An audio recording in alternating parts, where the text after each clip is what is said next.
هەوڵدان بۆ پێکهێنانی ڕێبەریەک بۆ شۆڕش. شۆڕشێکی شکۆدار کە دەستی پێکردووە ئاخێزێکی جەماوەریە کە شکل و شێوەی باهۆزێکی بەخۆیەوە گرتووە. لە ئێستادا یەکەم شەپۆلەکانی ئەم باهۆزە لە کۆمەڵگادا هەست پێکراوە. گومانی تێدا نییە کە شەپۆلی جۆراوجۆر و گەورەشی بەدووادا دێت. ئەگەر ئەم تۆفانە بە شێوەیەکی بیر لێکراوە و عالمانە هیدایەت بکرێت، دەتوانێت بۆ کرێکاران و هەموو ئەو کەسانەی کە تەنیا لەسەر هێزی کاری خۆی دەژی بە کەڵک بێت. بەڵام هیدایەتی ئاقلانە و عالمانە بەس نییە، بەڵکو دەبێ ئامرازێکت هەبێ تا لە ڕێگای ئەوەوە لێکدانەوەی زانستیانە و بیر لێکراوەوە بنیاد بدرێت. ئەو ئامرازەش لەگەڵ ڕێخستنی شۆڕشی سیاسی، چینایەتی و مەدەنیدا گونجاو بێت و لە ناخیدا هەوڵدان بێت بۆ پێکهێنانی ڕێبەری شۆڕش. یەکەم شەپۆلەکان دوای ئەوە هاتن کە ژینای جوان و بێدیفاع لە چنگاڵی چەند ژن و پیاوی تربیەت کراو بۆ کرداری وەحشی گەرانەدا گیری کرد. ئەو بە شێوەیەکی سروشتی بەرامبەر با هەڵس و کەوتی وەحشیانەی پۆلیسی گەشتی ئێرشاد کاردانەوەی نیشاندا.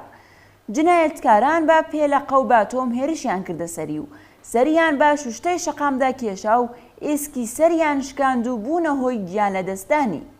ئەو مەرگە مەعسومانەیە وەکو مەرگی جۆرج فلۆید بە دەستی پۆلیسی ڕەگەزپەرستی ئەمریکا بوو بە چەخماخەیەک و ئاگرێکی کردەوە کە ئێستا بووەتە شۆڕشێکی بناغە هەڵتەکێن دژبا کۆماری ئیسلامی.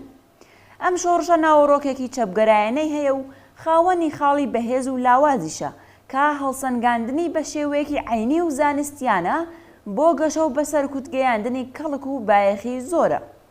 سەرجەم دنیای سەرمایەداری تینووی ئاڵوگۆڕی شۆڕشگەڕانە و ڕزگاری بەخشە کە تەنیا دەکرێت لەژێر ڕێبەری و هیدایەتی گراشی سۆسیالیستی زانستیدا شکل و شێوەی ڕاستەقینە بەخۆیەوە بگرێت.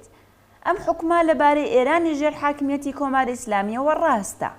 ئەم شۆڕشەی ئێستا وڵامێکە بەم پێویستە مێژووی کۆمەڵایەتی و سیاسیە کەوابێ دەبێ بە هەموو هێزەوە تێبکۆشین تا بە قازانجی چینی کرێکار و خەڵکێک بە ئاکام بگات کە هیچ بەرژەوەندیەکیان لە پاراستنی چەوساندنەوە و ئیستبداددان نییە.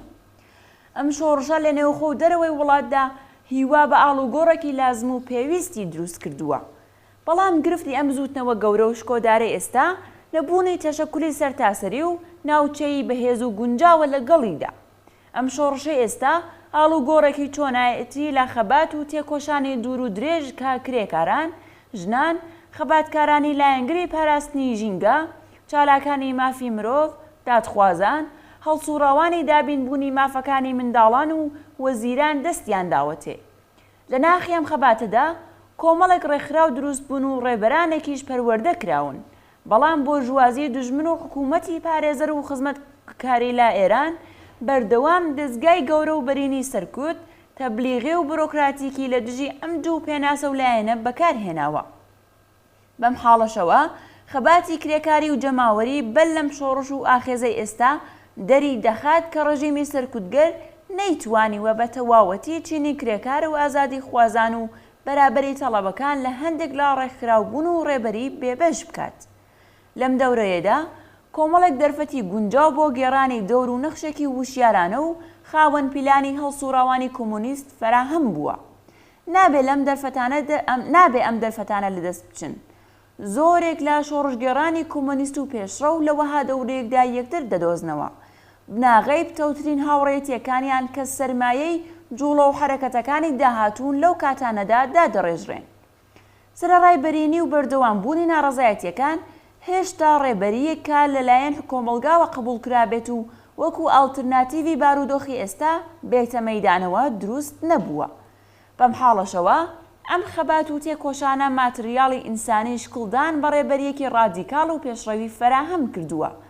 لە ناخی ئەم تێکۆشانەی لە ئارادایە ڕێبەران و پێشڕەوانێکی جێگای پشت پێبەستن لە نێوخۆی وڵاتدا دەرکەوتون. مانگرتنە کرێکاریەکان، ناڕەزایەتی مامۆستایان، خانەنشینان، خوێندکاران، وەرزێران، بێئاوی و ژینگە کۆمەڵێک ڕێبەریان پێشکەش کردووە کە پەیکەربەندی شۆڕشگێڕەکان پێک دێنن.